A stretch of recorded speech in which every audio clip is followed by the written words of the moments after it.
नहीं लगा यार।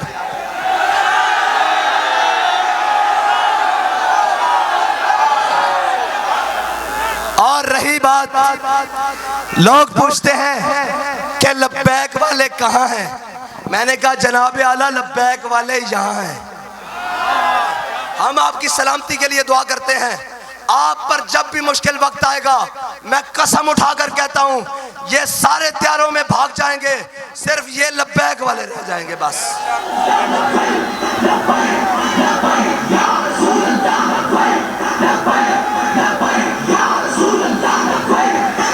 आप देख लें इस मुल्क के अंदर, मुल्क पे सख्त क्या वक्त आना था, इन पर थोड़ा सा सख्त वक्त आया।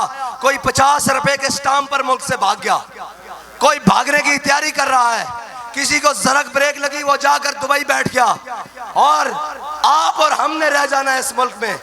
हमारे और आपके अजदाद की कब्रें भी इस मुल्क में हैं। लिहाजा इस बात को समझें और हमारे मिशन को समझें। हमारी लड़ाई आपसे नहीं है, हमारी लड़ाई आलम कुफर से है, उसके बातिल निजाम से है, उसके बातिल साजिशों से है। हर उस साजिश से है जो दिन रात पाकिस्तान के खिलाफ की जाती है, हर उस घिनौनी साजिश से है जो दिन रात इस्लाम के खिलाफ की जाती है, हर उस मलून से है जो नामूस रिसालत पर हमला करने का सोचता है, हर उस मैली आंख से है जो खत्म नबूवत के कानून को खत्म करने की बात करती है। हमने सरों पर कफन बांधे हुए हैं। और रही बात, लोग पूछते हैं कि लब्बैक वाले कहाँ हैं। मैंने कहा जनाब आला लब्बैक वाले यहाँ हैं।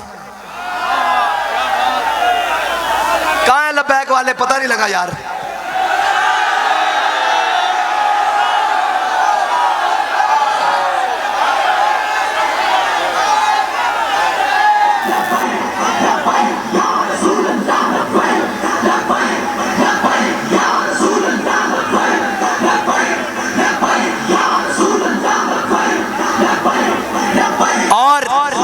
जो जहां से पूछेगा लब्बैक वाले कहाँ हैं, लब्बैक वाले उसके घर जाकर कहेंगे लब्बैक वाले यहाँ हैं।